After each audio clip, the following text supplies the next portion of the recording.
भारतीय किसान यूनियन के राष्ट्रीय प्रवक्ता राकेश टिकैत ने केंद्र सरकार पर अपने उन उद्योगपति दोस्तों की मदद करने के लिए एमएसपी पर कानून नहीं बनाने का आरोप लगाया, जो कम दरों पर किसानों से फसल खरीदते हैं और उच्च कीमतों पर प्रसंस्कृत उत्पाद बेचते हैं। किसान नेता राकेश टिकैत ने सोमवार को आरोप लगाया कि केंद्र सरकार फसलों के न्यूनतम समर्थन मूल्य को लेकर समिति नहीं बनाना चाहती। इस मामले में देश को अंधेरे में रखा जा रहा है। उन्होंने केंद्र सरकार पर अपने उन उद्योगपति दोस्तों की मदद करने के लिए एमएसपी पर कानून नहीं बनाने का आरोप लगाया, जो कम दरों पर किसानों से फसल खरीदते हैं और उच्च कीमतों पर प्रसंस्कृत उत्पाद बेचते हैं। भारतीय किसान यूनियन के राष्ट्रीय प्रवक्ता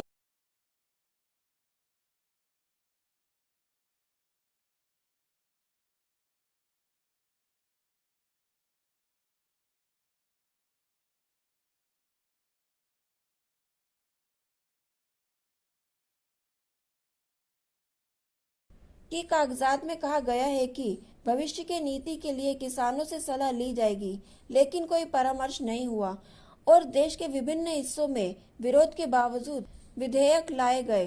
टिकैत ने कहा, दूसरा मुद्दा फसलों के लिए न्यूनतम समर्थन मूल्य की गारंटी का है। सरकार ने ये कहकर देश को लंबे समय तक अंधेरे में रखा कि यह एक समिति बना रही है, लेकिन संयुक्त किसान मोर्चा समिति के सदस्यों का नाम नहीं दे रहा है।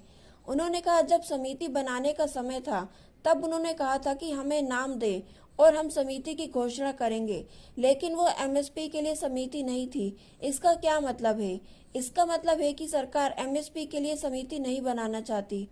गौरतलब है कि बीते 19 जुलाई को संयुक्त किसान मोर्चा पर सरकार की समिति को ये कहते हुए खारिज किया गया था कि निरस्त किए जा चुके कृषि कानूनों का समर्थन करने वाले तथाकथित किसान नेता इसके सदस्य हैं। एसकेएम ने अपने बयान में आरोप लगाया था कि सरकार ने अपने 5 वफादारों को समीति में शामिल किया है। राकेश टिकैत ने दिल्ली में खुले कानून के खिलाफ किसान विरोधी 2020 से 21 में हुए किसानों के विरोध प्रदर्शन को याद करते हुए कहा सीधे भाजपा किसान समूह और केंद्र सरकार के बीच केवल नीतियों का समर्थन करते हैं और दस्तावेजों का आदान प्रदान हुआ था। किसानों के दिल्ली में गांधी प्रदर्शन के बाद के एक कार्यक्रम में दावा किया 3 कृषि कानूनों को निरस्त करने की घोषणा करते हुए प्रधानमंत्री मोदी ने एमएसपी पर कानूनी गारंटी के लिए किसानों की मांग पर चर्चा करने के लिए एक समिति गठित करने का वादा किया था। कृषि मंत्रालय ने इस संबंध में समिति की घोषणा करते हुए एक गजट अधिसूचना जारी की थी।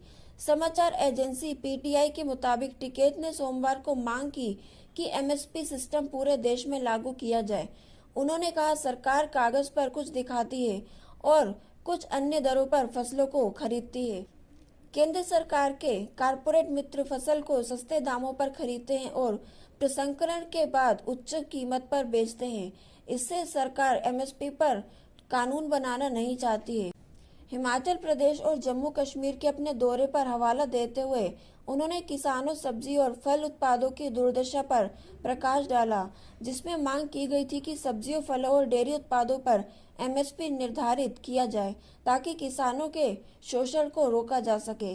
उन्होंने कहा कि बिहार में मंडी व्यवस्था 17 साल पहले बंद हो गई है, जिसके परिणाम स्वरूप राज्य से बहुत से किसान और श्रमिक अपनी आजीविका कमाने के लिए अन्य स्थानों पर पलायन कर रहे हैं। टिकैत ने कहा, बिहार के लोग जो अब मजबूर हैं, उनके नाम पर हम में से कई लोगों की तुलना में अधिक जमीन थी, लेकिन उन्हें अपना घर छोड़ना पड़ा क्योंकि उन्हें उनकी फसलों का उचित मूल्य नहीं मिला। उन्होंने अपने घर, परिवार और खेतों को छोड़ दिया और अब एक कमरे में रहते हैं क्योंकि वे कारखानों में काम करते हैं। बीकेयू के राष्ट्रीय प्रवक्ता ने कहा कि बिहार पहला राज्य बन गया था जहां मंडी अधिनियम लागू किया गया था और वहां मंडियों को फिर से शुरू करने के लिए आंदोलन की तैयारी चल रही है। टिकैत ने कहा, जब ये सब योजना बनाई जा रही थी, बिहार में एक नई सरकार का गठन किया गया। हम नई सरकार से मिले और उनसे कहा कि आप इसे जितनी जल्दी लागू कर दे उतना अच्छा होगा।